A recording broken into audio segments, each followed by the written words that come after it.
பேரும் அல்லும்படி 6 முதல் 60% வரை ஆடி தள்ளுபடியுடன் சூப்பர் சரவணா ஸ்டோர்ஸ், சென்னை, மதுரை, கோவை. அனைத்தையும் சரியாக செய்கின்ற தாவேக அரசானது மேகதாது விவகாரத்துல அனைத்து கட்சி கூட்டத்தை நடத்த தயங்குவது ஏன் என்ற கேள்வி தொடர்ந்து விமர்சனம் ஆகிட்டே இருக்கு. இது எப்படி சார் நீங்க பாக்குறீங்க? அந்த இடத்துல அவங்க காங்கிரஸுக்கு தாங்க பயப்படுறாங்க.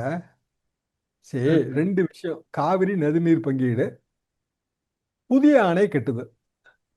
புதிய அணை கட்டுதுன்னா 69 ஒரு உதாரணம் சொன்னார் முதலமைச்சர் சட்டமன்றத்தில். ஆனால் காவிரியோட எல்லா அணைகளுமே அதுக்கு முந்தையே கட்டி முடிச்சாச்சு. அது காமராஜர் காலத்திலே கட்டினதுங்க. அது 74 வரைக்கும் நமக்கு ஒப்பந்தம் இருக்குது. 1974 வரைக்கும். 1924 மைசூர் ஸ்டேட்டோட போட்ட ஒப்பந்தம் 1974 வரைக்கும் இருக்குது. ஆனால் அந்த ஒப்பந்தத்தையே மதிக்காமல் பல்வேறு அரசுகள், கர்நாடகத்தை ஆட்சி செய்த பல்வேறு அரசுகள் பல்வேறு அணைகளை கட்டி கடைசியாக ஹாரங்கி அணை மட்டும் கெட்டப்பட்டு கொண்டிருந்ததுங்க. அப்போ இங்கே அண்ணா ஆட்சி மாற்றம் 67, அண்ணா மறைவு 69, கலைஞர் ஆட்சி. அண்ணா ஆட்சி காலத்தில் கலைஞர் பொதுப்பணித்துறை வச்சுருந்தார். அப்போ நீர்வளத்துறை கிடையாது நமக்கு. பொதுப்பணித்துறை வச்சுருந்தார். அவர் முதலமைச்சரான பிறகு பொதுப்பணித்துறையை தொடர்ந்தார். அதான் 69 அவர் ஒரு இன்ட்ரீம் சிஎம் மாதிரி தான். அண்ணா மறைவுக்கு பிறகு பேலன்ஸ் பீரியடுக்கு தான் அவர் சிஎம் ஆனார். பொதுப்பணித்துறையை அவர் தொடர்ந்து தன்னிடமே வைத்து கொண்டார். அப்போ கர்நாடக அணை கட்டினதுக்கும் கலைஞருக்கும் அதில் எந்த விதமான ப்ராக்டிக்கலாக எந்த லிங்க்கும் கிடையாது. முதலே காமராஜர் காலத்துலேருந்து அது கட்டப்பட்டுக்கிட்டு இருந்தது தாங்க. எல்லா அப்ஜெக்ஷன்லாம் தமிழ்நாடு கவர்மெண்ட்டுகள் ஃபைல் பண்ணிச்சு. இன்னும் அது மெட்ராஸ் ஸ்டேட்டுங்க. அப்போ மதராஸ் மாகாண அரசு, கேஆர்எஸ்லாம் எந்த காலத்தில் கட்டி முடிச்சிட்டாங்க. நீங்கள் பழைய பிளாக் அண்ட் ஒயிட் படம் பார்த்தீங்கன்னாலே அந்த கேஆர்எஸ் கார்டன்ஸ்ல எல்லாம் பாடல் காட்சிகளை நம்ம படமாக்குறதுக்கே அதுதாங்க வரும். பிருந்தாவனம் அது இதுன்னு அந்த கர்நாடகத்துலாம் போய் படம் எடுத்துட்டு இருந்தாங்க. அதுதான் உண்மையான நிலைமை. அது ஏன் முதலமைச்சருக்கு யார் எழுதி கொடுத்தாங்கன்னு தெரில. அவர் சொன்ன 69 உதாரணம் தப்பு. 71 வரும்போது சாதிக் பாஷாட்ட பொதுப்பணித்துறை போயிடுச்சு. அமைச்சர் புதிய அமைச்சர் சாதிக் பாஷாட்ட போயிடுச்சு. 70லே நம்ம காவிரி நதிநீர் தடை சட்டப்படி காவிரி பிரச்சனையை அதில் தீர்ப்பாயம் அமைக்கணும்னு நம்ம போயிட்டோம். சுப்ரீம் கோர்ட்டுக்கு போயிட்டோம். அதுக்கு பிறகு பல்வேறு கட்டங்கள் திருப்பி மீண்டும் அந்த வழக்கை வாபஸ் வாங்கி பேச்சுவார்த்தை. 83ல் எம்ஜிஆர் அவர்கள் பேச்சுவார்த்தையெல்லாம் புண்ணிய படலைன்னு தான் நம்ம சுப்ரீம் கோர்ட்லேயே ஸ்ட்ராங்காக நின்று 2018 தீர்ப்பு வாங்கினோம். வாங்கின பிறகும் அது உண்மையிலே அது நமக்கு உதவியாகவே இல்லை. எப்போல்லாம் மழை பெய்யலையோ அப்போல்லாம் தண்ணி வராதுங்க. பஞ்சப்பயிர்வு பற்றி சுப்ரீம் கோர்ட் தீர்ப்பிலே இருக்குது. டிஸ்ட்ரெஸ் ஷேரிங், மழை குறைவாக பெய்தால் எவ்வளோ தண்ணி விடணும்னு இருக்குது, தெளிவாகவே இருக்குங்க. அதெல்லாம் கர்நாடகம் மதிக்கிறதே இல்லை. கர்நாடகத்தை ஆளுகிற தேசிய கட்சிகளும் அதை மதிக்கிறது இல்லை. இப்போ காங்கிரஸ் ஆட்சியில் இருந்தால் தண்ணி வராது, அப்போ பிஜேபி ஆட்சியில் இருந்தால் தண்ணி வந்துடும் நினைக்கிறீங்களா? இதே மாதிரி மழை இல்லை, ஆனால் காங்கிரஸ் ஆட்சிக்கு போயில பிஜேபி கர்நாடகத்தில் ஆட்சியில் இருக்குது. அப்போ என்னன்னு நினைக்கிறீங்க? அப்பவும் தண்ணி வராது. சரி, தமிழ்நாடு ஃபைட் அவுட் பண்ணி தாங்க செய்யணும். ஒன்று, தமிழ்நாடும் தன்னோட நீர் தேவையை மாற்றணுங்க. அதிகமாக நீர் தேவைப்படுகிற பாசன பயிர்களை குறைக்கணும். இது ரொம்ப காலமாக சொல்கிற விஷயம்தான், யாரும் செய்கிறதே இல்லை. இன்னைக்கு கூட சௌமியா அன்புமணி அவர்கள் நிறைய தடுப்பணைகள் கட்டணும்னாங்க. தடுப்பணைகள் நம்ம மதகணை தாங்க சரியாக வரும். இப்போ காவிரி போக்கிலே பார்த்தீங்கன்னா மாயனூரில் நமக்கு ஒரு செக் டேம் இருக்குது. ஒரு 1.25 டிஎம்சி 1.5 டிஎம்சி தேக்கி வைக்கிறது கூட இல்லைங்க. அது எதுக்கு நம்ம மதகணை வைக்கிறோம்னா 2-3 போக்குவரத்து வசதி அதில் கிடைக்குங்க. இந்த பகுதிக்கும் அந்த பகுதிக்கும் நடுவில் வண்டி போகிற மாதிரி அந்த மதகணையோட மேற்பரப்பு அமைஞ்சு போயிடும். அதுக்கு பிறகு அது ரொம்ப தண்ணி 1 லட்சம் கியூசெக்லாம் வரும்போது மதகணையில் கொஞ்சம் நிறுத்தி டைவெர்ட் பண்ணலாம் தண்ணியை. ஒழுங்கு பண்ணுவதற்காக கல்லணை மாதிரி தாங்க. கல்லணையே ஒரு பெரிய மதகணைன்னு கூட நீங்கள் வச்சுக்கலாம். கல்லணையில் நீர்லாம் தேக்கி வைக்க முடியாதுங்க. மேட்டூர் டேம் மட்டும்தான் நம்ம தேக்கி வைக்க முடியும். அப்போ கீழ்ப்பாசனத்தில் நம்ம தண்ணி தேக்கிறதுக்கு பெரிய அளவுக்கு நம்ம தடுப்பணைகளை அமைக்க முடியுமானா அந்த மணற்போக்கிலேயே அமைப்பது ரொம்ப கடினமாக இருக்குது. கொள்ளிடத்துலேயே கடினமாக தாங்க இருக்குது. எல்லா அரசுகளும் முயற்சி பண்ண விஷயம்தான்.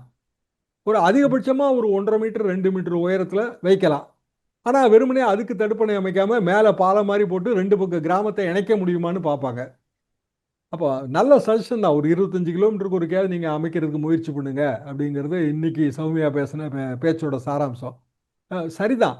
ஆனால் ப்ராக்டிக்கல் ரியாலிட்டியில் அது தமிழ்நாடு மாதிரியான இந்த நம்ம சமவெளி மாநிலத்தில் அது முடியலைங்கிறது தான் உண்மை. அப்படின்னா நிறைய தண்ணி கடலில் போய் கலந்துருதுங்கிறது அதோட பிரச்சனை. அப்போ ஏன் கடலில் கலக்கிற அளவுக்கு தண்ணி வருது? ஏன் தண்ணி வருதுன்னா கர்நாடகம் எப்போதுமே உபரி நீரை தான் தள்ளி விடுது. சரி, இதை அவங்க கரெக்டாக காவிரி நதிநீர் ஆணையத்தோட ஆணைப்படி ஸ்டாகர்டாக திறந்து விட்டுருந்தாங்கன்னு வைங்க, மாதம் மாதம் நமக்கு தர வேண்டிய நீரின் அளவை அவங்க கரெக்டாக தந்துக்கிட்டே வந்தாங்கன்னா, கடல்லையும் நமக்கு கொஞ்சம் நீர் கலக்கணுங்க. அதுக்காக எல்லாத்தையும் இங்கே நீங்கள் சமவெளியில் தேக்கி வைக்க முடியாது, கடல் வறண்டு போயிடும். அப்புறம் மீனவர்கள்லாம் என்ன பண்ணுறது? ஸோ கடல்லையும் கலக்கணும், கலக்க வேண்டிய தேவைக்கு அதிகமாக நீர் கலக்குதுங்கிறது பொதுவான குறைபாடு. அப்போ நம்ம செய்யக்கூடிய விஷயங்கள் கர்நாடகத்தை வலியுறுத்தி நீங்கள் கரெக்டாக நீரின் அளவு என்னவோ அதை நீங்கள் தரணுங்கிறது தான். கர்நாடகம் என்ன பண்ணுதுன்னா, மழை வரும்போது ஃபுல்லாக திறந்து விட்டுருது. அந்த நீரை அது கணக்கு காட்டுது, பாருங்க நாங்கள் உங்களுக்கு இவ்வளோ தண்ணி கொடுத்துட்டோம், அது உங்களுக்கு நீங்கள் சேர்த்தே வைக்கல, நீங்கள் வேஸ்ட் பண்ணுறீங்க. இது கர்நாடகம் வழக்கமாக வைக்கிற குற்றச்சாட்டு. அப்போ நமக்கு அதுக்கான சில வசதி குறைபாடுகள் நம்மளோட இயற்கை அமைப்பில் இருக்குது. அப்போ நம்ம கடைப்பிடிக்க வேண்டிய பிரின்சிபிள் என்ன?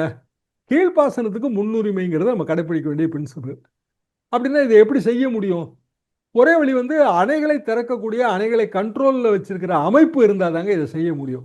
அதாவது காவிரி ஒழுங்காற்று குழுவுக்கோ காவிரி நதிநீர் ஆணையத்துக்கோ எல்லா அணைக்கட்டுகளையும், மேட்டூர் உட்பட எல்லா அணைக்கட்டுகளையும் திறக்கக்கூடிய அதிகாரம் இருக்கணும். வெறுமனே காகித ஆணை போடுவதால் காவிரியில் தண்ணி வரப்போகிறது இல்லை. இதுதான் நிலவரம். இதற்கு ஏற்றவாறு நம்ம அரசியல் செய்யணும். அப்போ மேகடாட்டுவும் கட்டிட்டிங்கன்னா என்ன ஆகும்? ஒன்றுமே வராதுங்க. அப்புறம் ப்ராக்டிக்கலாக அதுலேயும் நம்ம தண்ணி இருக்குது, எங்களுக்கு தரமாட்டான்றாங்க, இதே கம்ப்ளைண்ட் தான் ஒரு 15 வருஷம் கழித்து 10 வருஷம் கழித்து சொல்லுவோம். அப்போ நம்ம மேகடாட்டுவை எதிர்க்கணும்னா இந்த 2 பிரச்சனையும் ஒன்றா போட்டு குழப்பக்கூடாது. மேகடாட்டுவுக்கு மட்டும்தான் தனியாக நீங்கள் ஒரு ஏதாவது ஒரு அமைப்பு வேணும்னு நம்ம கேட்கணும். அது கூட தேவையில்லைங்கிறது என் கருத்துங்க. 2018 தீர்ப்பே இதை நமக்கு சொல்லுது. காவிரி பாசனத்தில் எந்த ஒரு புதிய திட்டம் நீங்கள் செயல்படுத்துறதா இருந்தாலும் எல்லா மாநிலங்களோட ஒப்புதல் பெறணுங்க. அதாவது கேரளா, பாண்டிச்சேரி உட்பட எல்லா மாநிலங்களும் ஒப்புதலும் பெறணும். அப்போ மேகடாட்டு மட்டும் அவங்க கட்ட முடியுமா? கேரளாவுக்கு ஓகேயா, பாண்டிச்சேரிக்கு ஓகேன்னு கேட்டு பாருங்க. ஏன்னா காரைக்காலில் பாசனம் இருக்கு, அவங்க அதை எப்படி ஒத்துக்குவாங்க? அப்போ மேகடாட்டு இஷ்யூ எல்லா மாநிலங்களும் சேர்ந்து எடுக்க வேண்டிய முடிவு. காவிரியில் நீர் வராதது என்பது நம்ம வெறுமனே கூட்டம் போட்டு கர்நாடகத்தில் சொன்னாலும் அவங்க தண்ணி விட போகிறது இல்லை. அப்படின்னா ஒரே வழி சுப்ரீம் கோர்ட்டு தான். சுப்ரீம் கோர்ட்டில் இப்போ மனு போட்டிருக்கோம். வியாழக்கிழமை வருது. வியாழக்கிழமை வரும்போது சுப்ரீம் கோர்ட்டு ஒரு ஆணை போடும். அந்த ஆணைப்படி திறந்து விட வேண்டிய சட்ட கட்டாயத்தில் கர்நாடகம் அது சட்ட கட்டாயத்தில் மாட்டுங்க.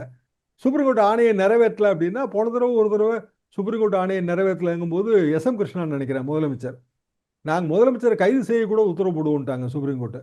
அதனால அவங்க தண்ணி திறந்து விட்டாங்க. இப்படியான நிர்பந்தம் கொடுக்கணுங்கிறத தவிர இதில் வேற வழி இல்லை. உதயநிதி அவர்கள் சொன்ன ஒரு விஷயத்தை கேட்கணும்னு நினைக்கிறேன். அது என்னன்னா, காவிரி விவகாரம் வந்தால் கர்நாடகாவில் உள்ள முன்னாள் முதலமைச்சர்கள் அனைவரும் ஒன்று சேர்கிறார்கள்.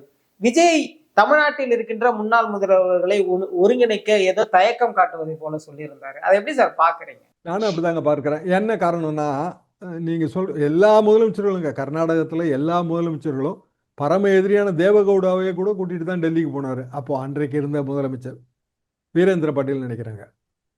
அப்போ இங்கே விஜய்க்கு ஒரு பெரிய கோல்டன் ஆப்பர்ச்சுனிட்டி. இந்த வழக்கமான அரசியல் பாதையிலேருந்து மாறி, அதாவது உன்னால தான் நான் கேட்டேன், என்னால் தான் நீ கேட்டேங்கிற பாணியிலேருந்து மாறி, இந்த பிரச்சனை வரும்போது முன்னாள் முதல்வர்கள் 2 பேர் இருக்காங்க நம்ம கையில். இன்னும் சொல்லப்போனால் ஓபிஎஸ் சேர்த்தா 3 பேர். ஓபிஎஸ் ஒரு கட்சியில் இருக்கிறாரு. ஸோ கட்சி சார்பாக ஒருவர் தான் வருவார். அப்படின்னா எடப்பாடி பழனிசாமி அவர்கள், திரு மு க ஸ்டாலின் அவர்கள், காவிரி நதிநீர் தீரத்து விவசாய சங்கத்தோட பிரதிநிதிகள், இங்கே இருக்கிற நீர்வளத்துறை அமைச்சர் எல்லாருமா சேர்ந்து டெல்லிக்கு போய் பெரிய அளவுக்கு ப்ரெஷர் கொடுத்துருந்தாங்க அப்படின்னா அது நேஷனல் செய்தியாக மாறி இருக்குங்க, அழுத்தம் இருந்திருக்கும். இன்னும் சொல்லப்போனால் சுப்ரீம் கோர்ட் தீர்ப்பு, சுப்ரீம் கோர்ட் விவாதம், மம்தா பானர்ஜி போய் சுப்ரீம் கோர்ட்டில் வாதாடினாங்கல்ல, வாதாட வேண்டியது இல்லைங்க, சுப்ரீம் கோர்ட்டை அட்டன் பண்ணாலே போதும் இந்த 3 பேரும் போய். அதான் நீங்கள் யோசிச்சு பாருங்க, சுப்ரீம் கோர்ட்டில் இந்த விவாதம் வருது. தமிழ்நாட்டு சார்பாக விஜய் இன்றைய முதல்வர், எடப்பாடி பழனிசாமி முன்னாள் முதல்வர், மு க ஸ்டாலின் முன்னாள் முதல்வர், இந்த 3 பேரும் சுப்ரீம் கோர்ட்டில் பிரசன்ஸ் கொடுத்தா எப்படி இருக்கும்? இப்படி நீங்கள் அரசியல் பண்ணாதான் அரசியலோட பாதை போக்கு மாறும். இன்னும் பழையபடியே நீங்கள் அரசியல் பண்ணிகிட்டே இருந்தீங்கன்னா தாவேகா புதுமை படைக்க போகுது, இது மாற்று அரசியல், அது எப்படி வரும்? எப்படி மாற்று அரசியலாக இருக்கும்? யூஸ்வல் அரசியல் தானே பண்ணுறீங்க நீங்கள். அதிமுக என்ன குற்றச்சாட்டு வைக்கும்? திமுக தான் காரணங்க. திமுக என்ன குற்றச்சாட்டு வைக்கும்? அதிமுக தான் காரணங்க. அதை தானே நீங்களும் செய்கிறீங்க. இப்போ நீங்கள் 2 பேரும் காரணம்ன்றீங்க. ஏன் நீங்கள் மாற்ற மாட்டேன்றீங்க? நீங்கள் புதுசு தானேங்க, புதிய பாணிக்கு வாங்க. எல்லா புதிய பாணிக்கு வரீங்கல்ல, நீங்கள் உங்களோட உடை அலங்காரத்தை மாற்றிருக்கீங்க, நல்ல விஷயம் தான், வரவேற்கிறோம். அப்புறம் திடீர்னு வேஷ்டி சட்டை போட்டு வரீங்க, நல்லா தான் இருக்குது. மற்றதெல்லாம் மாற்றும் போது ஏன் இந்த பழைய பாணி அரசியலுக்குள்ளேயே போய் அது யாரோட கைடன்ஸ்னு யோசிச்சு பார்த்தா அது ரொம்ப விரக்தியாக இருக்குது. நான்லாம் விஜய் கொஞ்சம் மாறி வருவாருன்னு நான் எதிர்பார்த்தேங்க. தமிழ்த்தாய் வாழ்த்துக்காக தனி தீர்மானத்தை தமிழ்நாடு அரசானது கொண்டு வந்திருக்கிறது. இதற்கு முன்பாக நம்ம பேசும்போது கூட காணொலியில இந்த முனோன்மணியம் சுந்தரனார் பல்கலைக்கழகத்துல நடந்த அந்த விஷயம் வச்சு பேசியிருந்தோம். எப்படி பாக்குறீங்க? இப்போதுமே முதல்ல பாடலாம். நான் முதல்ல இருந்தே அதான் சொல்லிட்டு இருக்கேன். நீங்கள் மத்திய அரசாங்கத்தோட திருத்தப்பட்ட சர்க்குலரை படித்து பார்த்தீங்கன்னா, எப்போதெல்லாம் தேசிய கீதமும் தேசிய பாடலும் பாடப்படுகிறதோ அப்போது தேசிய பாடல் தேசிய கீதத்துக்கு முன்னாடி பாடப்பட வேண்டும். இவ்வளோதான் இருக்குங்க. அதில் ஸ்டேட் சாங்கை பற்றி பேச்சே கிடையாது. அதாவது வந்தே மாதரம் என்பது நமது தேசிய பாடல், ஜனகணமன என்பது நமது தேசிய கீதம். ரெண்டும் சேர்ந்து இசைக்க வேண்டிய விழாக்களில் எது முதல்லன்னா நம்மளோட தேசிய பாடல் வந்தே மாதரம் முதல்ல, ரெண்டாவது வந்து தேசிய கீதம்.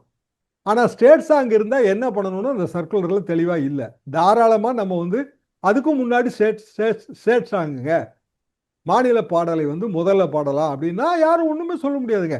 நேற்றைக்கு கூட வந்து இந்தியாவின் தலைமை வழக்கறிஞர், மத்திய அரசாங்கத்தோட தலைமை வழக்கறிஞர் இதுதாங்க எங்கள் நிலைப்பாடுன்ட்டாரு.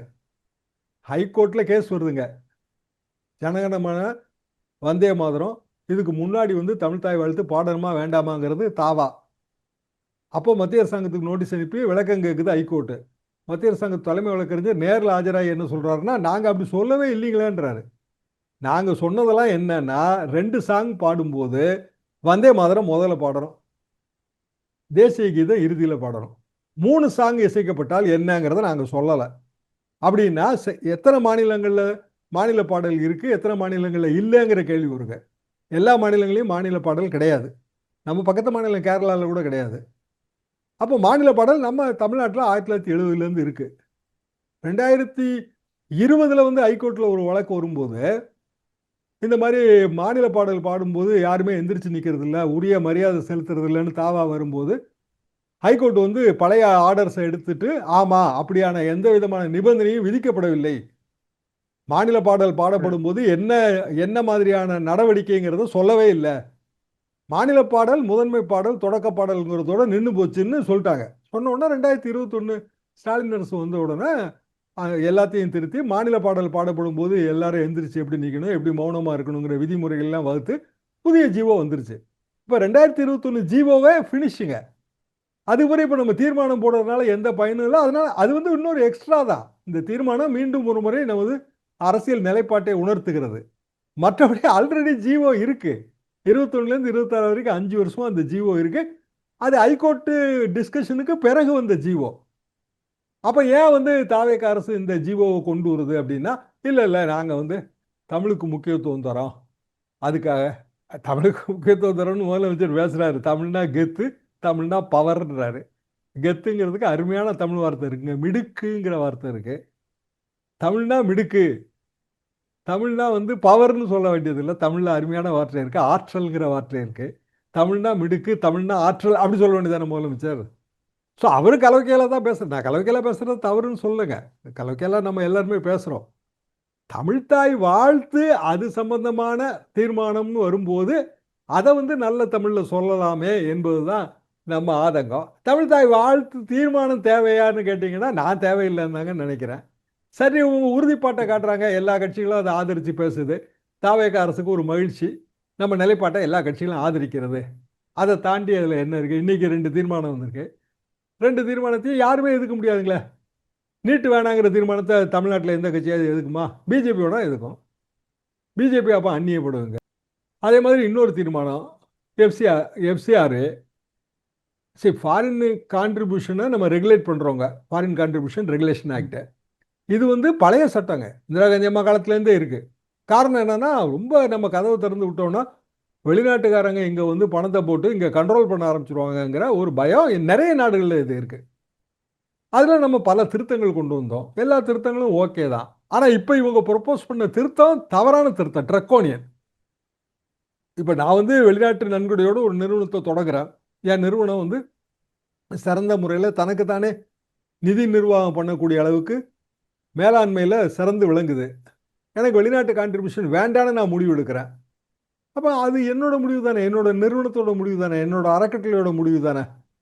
ஆனால் கவர்மெண்ட் என்ன சொல்லுது அப்படின்னா, நீங்கள் அதை புதுப்பிக்கலைன்னா ஏற்கனவே நீங்கள் உங்கள் அறக்கட்டளைக்கு சேர்த்து வச்சிருக்கிற எல்லா விதமான ப்ராப்பர்ட்டியும் கவர்மெண்ட் அப்ரோப்ரியேட் அத்தாரிட்டி எடுத்து கொடுங்குது. அது எப்படிங்க நியாயமாக இருக்கும்? இப்போ சென்ட் சேவியர்ஸ் காலேஜ் இருக்குது பாளையங்கோட்டையில், ஃபாரின் கான்ட்ரிபியூஷன் ஆரம்பத்தில் வாங்கியிருக்கலாம், நமக்கு தெரியாது. இப்போ வேணான்னு அவங்க முடிவு பண்ணியிருக்கலாம்.